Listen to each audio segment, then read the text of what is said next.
everybody, this is Wendy Pennell, Realtor and Broker with On Track Realty.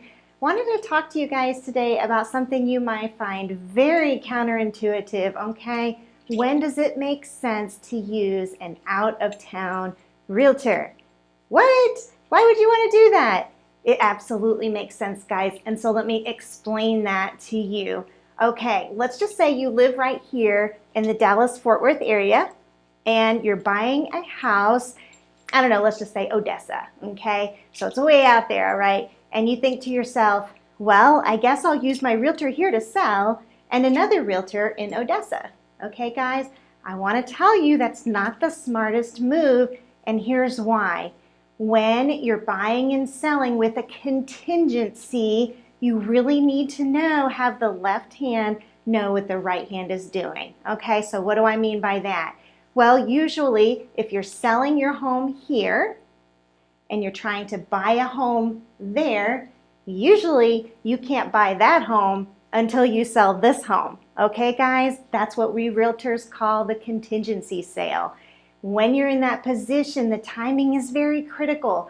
There are a lot of moving parts, and we need to make sure that we're monitoring it closely so that everything happens exactly the way it needs to, okay? Earlier this year, I had some buyers or some sellers that were moving out of town, and they said, you know what, Wendy, we love you as the seller's agent. We'll sell our house to you, but we want to use someone that is local to where we're moving to. I said, that's fine. I completely understand. What happened to them? Man, the timing was not working out right. We got their house under contract right away, just like we thought we would, their house here, and they went to the house that they were buying, and they got that one under contract, and everything's great, right? But then the house that we have under contract here, it falls through, guys, and all of a sudden their house is back on the market. And you know what? Because they had used a different realtor out there, that realtor didn't know the status. And suddenly they're trying a last-minute extension, and it wasn't happening. The seller in that new town was not going to extend because they didn't know the circumstances in the first place.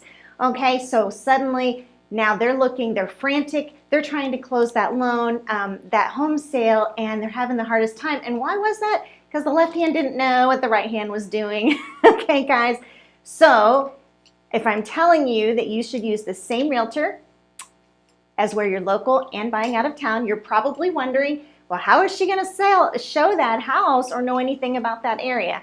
Well, guys, that's where the knowledgeable realtor is going to procure a showing agent. It's very easy. We have this vast network of agents that we know. So, right now I'm working with one that's in San Antonio, and I simply looked up my agents, interviewed several, and said, listen, I want you to be my eyes and ears when my client goes down there to buy. I want you to show me all of the reports. I want you to tell me all about the type of property. I want you to look for foundation issues. Meanwhile, now we're under contract, guys, and I know exactly what's going on. I'm able to monitor both sides because I'm not blind to it. Listen, when you're in a contingency sale, you already have two other realtors, the seller's realtor here and the buyer's realtor here. Why bring in another third and fourth? Just limit it to 3, okay? Rather than to have 4, the less complicated you can make it, the better, okay, guys? Does that make sense? I'm telling you, it sounds counterintuitive, but it is absolutely the best way to relocate. All right, guys, I will talk to you later. Bye.